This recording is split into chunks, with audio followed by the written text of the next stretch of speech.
We have one final speaker in this session who didn't even know he was a speaker until about a day ago. So, our last speaker is Tom Rogers. And Tom, as most of us in this room know, has been around forever. In fact, it was watching Tom wave his arms around that got me into this space tourism lark in the first place. So I'm just going to hand over to space tourism guru, cheerleader, and advocate par excellence, Tom Rogers.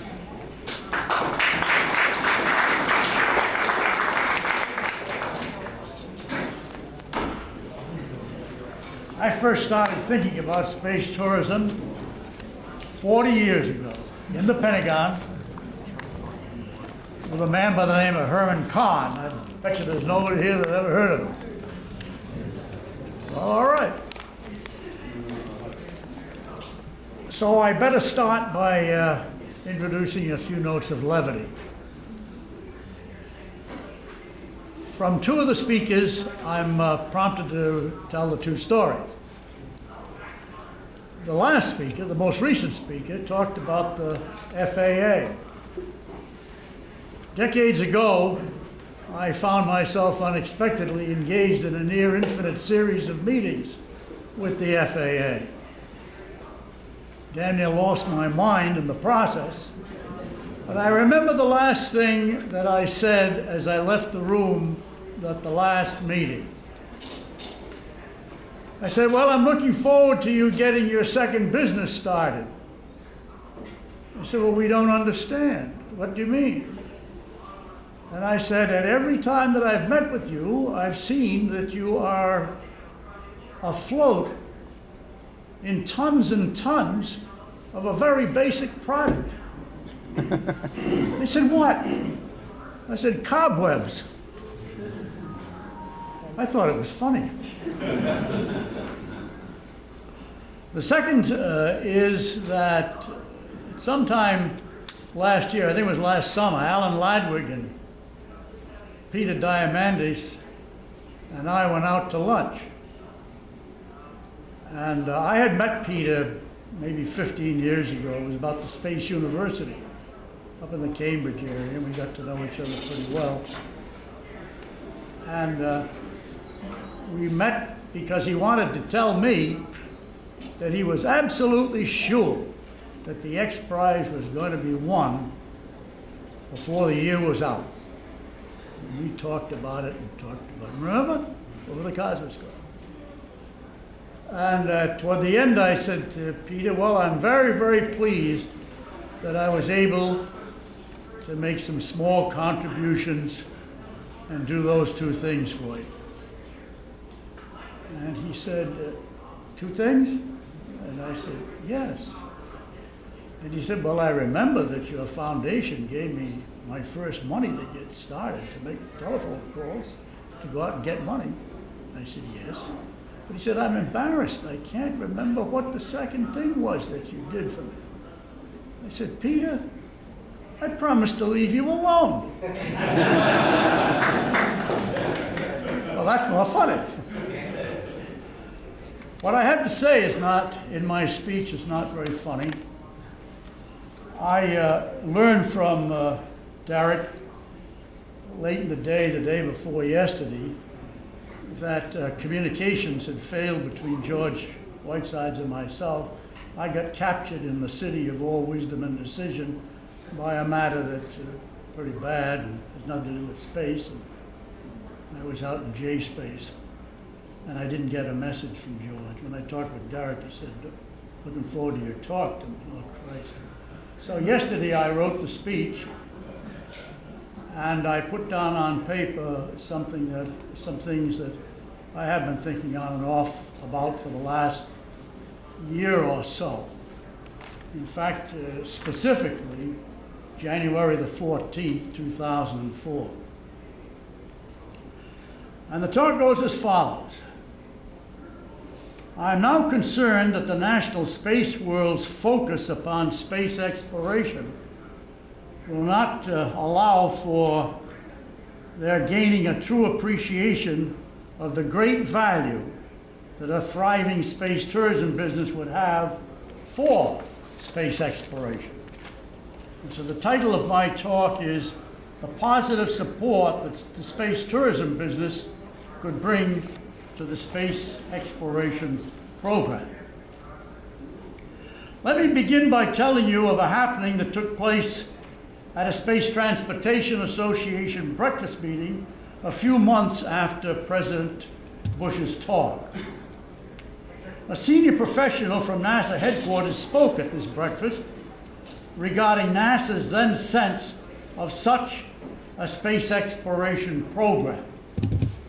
After the speech had been given, I approached the speaker and said that it was a fine speech, I'd learned a lot, but I was puzzled about one thing.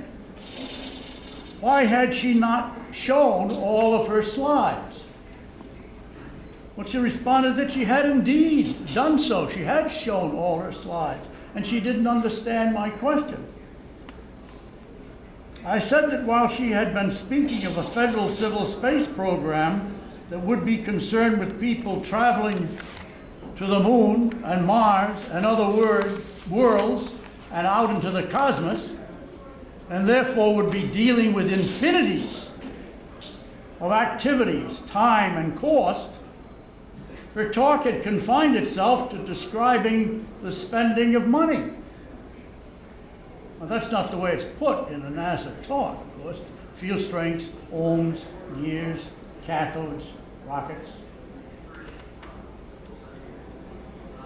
It did not mention how to obtain and continue to get the money.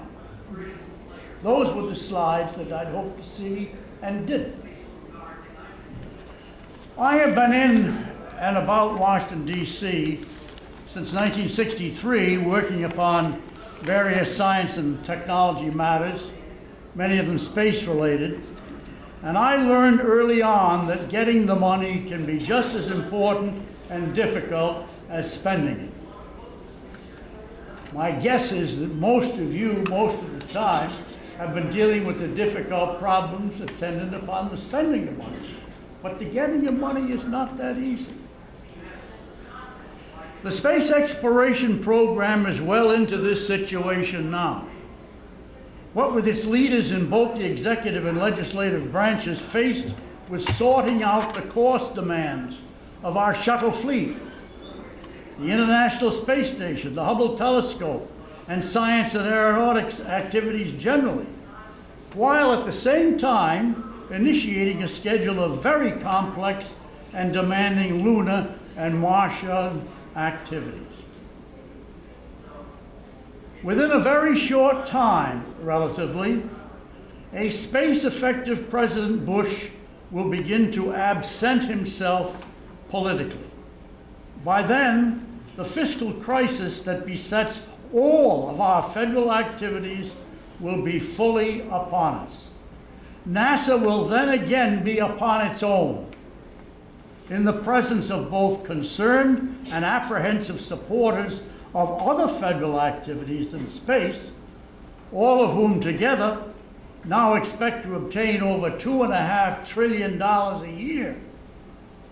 And our general public will be experiencing very great personal, multi-generational concerns about being able to meet their medical and retirement financial costs.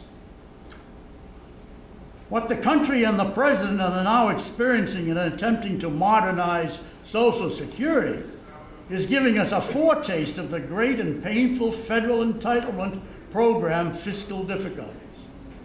And our country must deal with throughout the next several generations.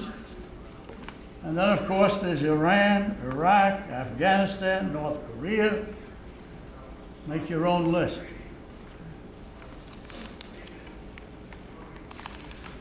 Just imagine the great potential,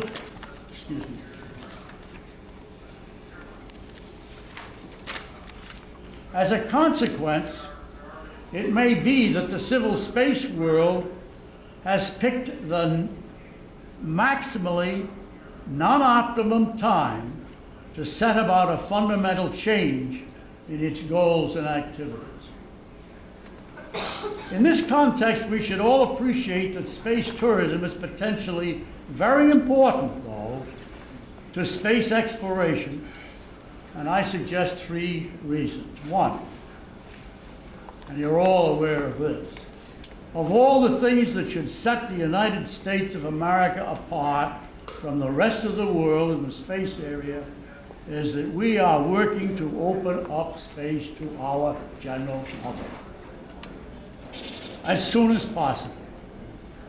That should be one clear way by which the United States leads the world in space and directly involves very, very many of its citizens therein. 2, the successful conduct of a space tourism business requires that it employ renewable passenger-carrying vehicles that are very reliable, very safe, and a very low acquisition and operational unit cost. Seeing the characteristics and size of the space tourism market, serving it, not the government market, is the way to see vehicles developed that will allow space to be truly opened up and not continue to cost us in lives and dollars by using today's kinds of vehicles. And third, by carrying very large numbers of people who will pay personally to experience space travel directly, and by employing private financing for vehicle acquisition and initial use, we can expect to reduce civil space transportation O&M costs, create a much larger potential civil space constituency, increase private sector employment and income, and establish a new and potentially very large federal tax base. You don't very often hear of these things in meetings about space transportation or space exploration. Believe me, ladies and gentlemen, they are very, very important to the future of both. In time, perhaps sooner than we think, this business will expand to encompass lunar space tourism.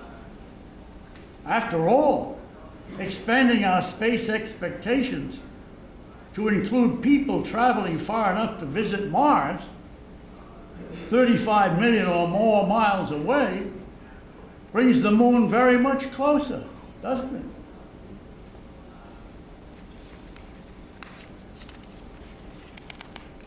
Just imagine the great potential value that these fundamental space area advances would bring to those working to gain and maintain support for civil space exploration over the many, many generations to come.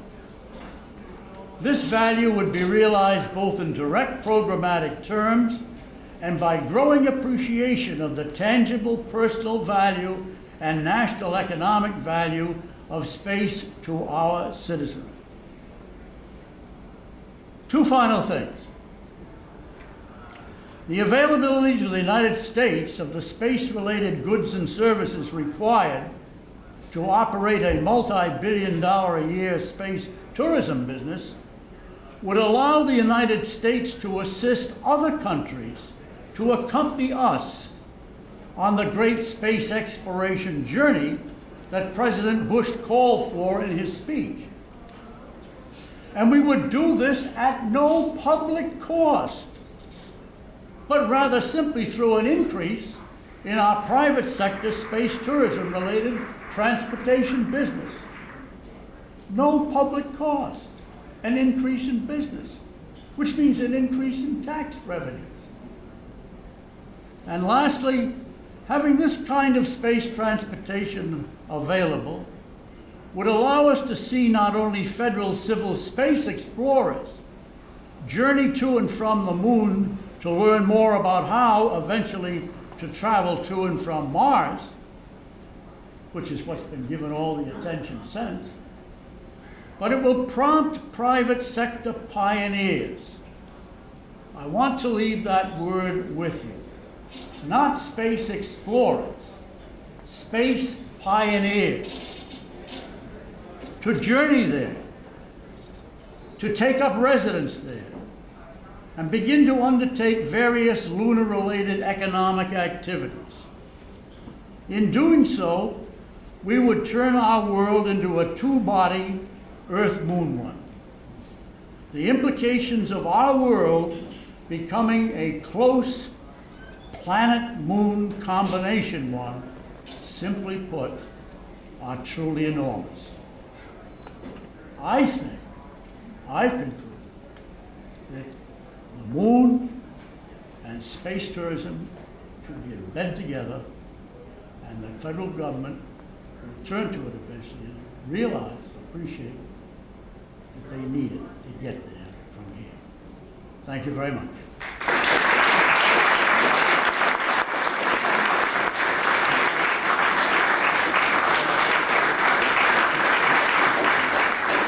Do you have any questions for Tom?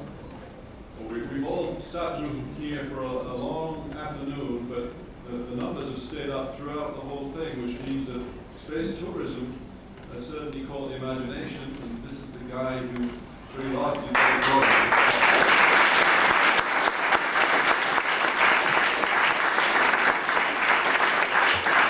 One more story. Another note of levity. I mentioned Herman Kahn. What we said to each other one day, we got to know each other pretty well. He was studying how to fight nuclear war. Wrote a book about it. God help us. You know? Well, we used to drink together and talk about life. I was a deputy director in Defense Research and Engineering at the time, back in the mid-60s, that dealt with the command and control of the nuclear strike forces, the B-52, the Atlases, Polaris.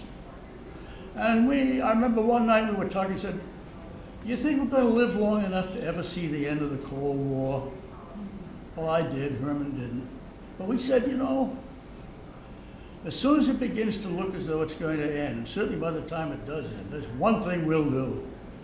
We'll take all this technology and we'll see space open up.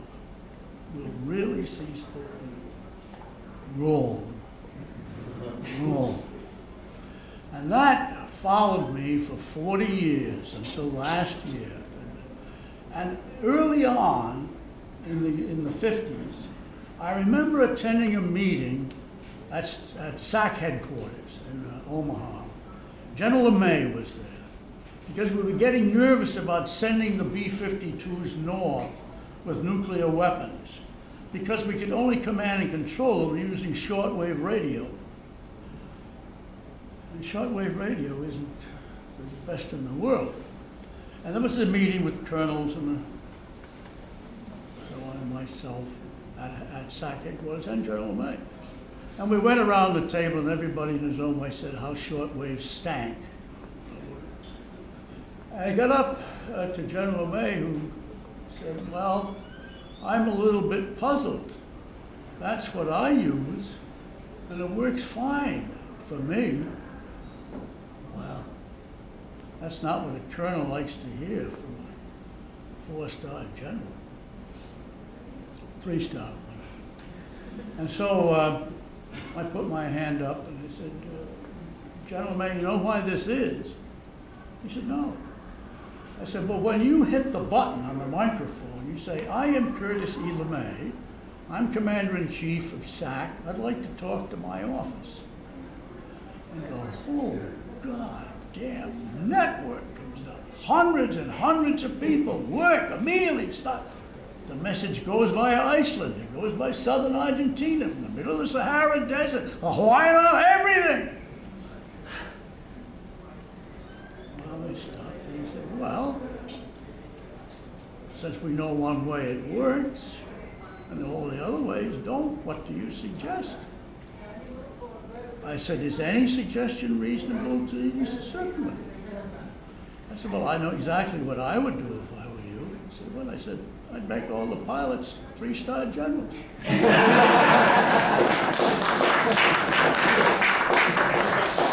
So everybody laughed until they realized that General A got up, lit a cigar, turned his back, and walked out. And then everybody said, "Jesus, Rogers, what have you done now?" And Then the colonel came back, and the colonel said, the gentleman would like to speak with you out in the corridor. And I walked out, and he said, Rogers, I don't know you. I think you know me, and I've got one thing to say about you. I said, what? He said, Rogers, if bullshit were brains, you'd have it made.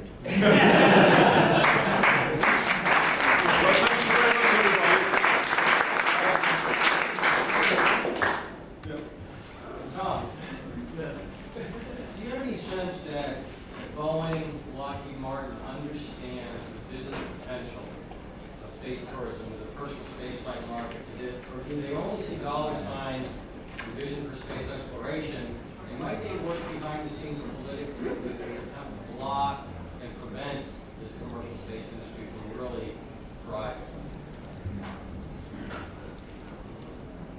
I don't think they would do the latter. Parts of those companies would. I remember talking to a very sharp space type who went up there one time and talked about a certain company, a major company. He said, you have to understand that it's not the company that you used to know it as. It's now focusing not on starting new things, trying new things, and getting into O&M questions and financing questions. But all of them want is just one thing, a 40-year technology development program at cost plus. Now that's one reason why something that should have taken 15 years is taking 40 plus. And we're not there yet. But it's very interesting that what you said is extraordinarily impressive. For reasons that I won't go into, I found myself applying a sucking function to my files a couple of months ago. And I pulled out a note that I had written, never published, that read a paragraph from Aviation Week that was published back in about February of 2002. And it recorded a study by Boeing, who said they'd come to the conclusion that they were not going to get into the space tourism. Remember that? Yes, I do. The note I wrote was, what a wonderful, not complete by any means, but what a wonderful advance this was. Because we had the top management of Boeing saying that they had been studying space tourism. Not only that, but they talked about a vehicle that would carry 50 people into low Earth orbit and conduct 800 trips a year. So I'm in the process now. Of that they concluded that they didn't say why they didn't pursue it, but clearly the uncertainties of the market, they judged the cost would be greater than $16 billion. And I am working now, trying to think my way out of that, about the following. We have a civil space world, government and private sector, except for communications and navigation, that is institutionally created to serve the 1960s. It is not serving the present world well at all. And so I'm trying to think out, in fact, I've been talking with Professor Matula and others out here, about institutional arrangements that would allow us to think out a way of putting together a national business plan for space, which means it'd be private sector and public sector. And in the as far as the public is concerned, it would not just be NASA, it would be all federal, you know. I better quit. One more thing, I'll tell you my 15-second speech, which I gave for years. Twice a year, the secretaries of Commerce, Transportation, Energy, and Interior would meet, discuss space, conclude what needed to be done, open the door, called Dan Golden in and said, Dan, this is what we want you to do. Got any trouble with that, Dan? You want us to talk to the president for you? We'd be pleased to. Now that's just a sort of a humorous thought about how to go about it, but I think we've got to think of ways by which all of Washington, not just part of Washington, not just, Pete Aldrich said a lot of it in his report, in this commission. But what we've got to do is to get to page 2. Thank you.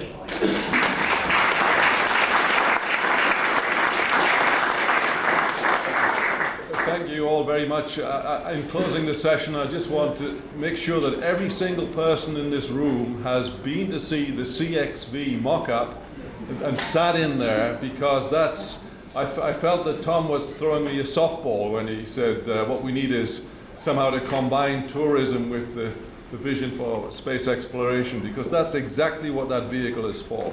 It's designed to be a part of the NASA vision, the President's vision for space exploration, but it's also designed as an orbital space tourism vehicle.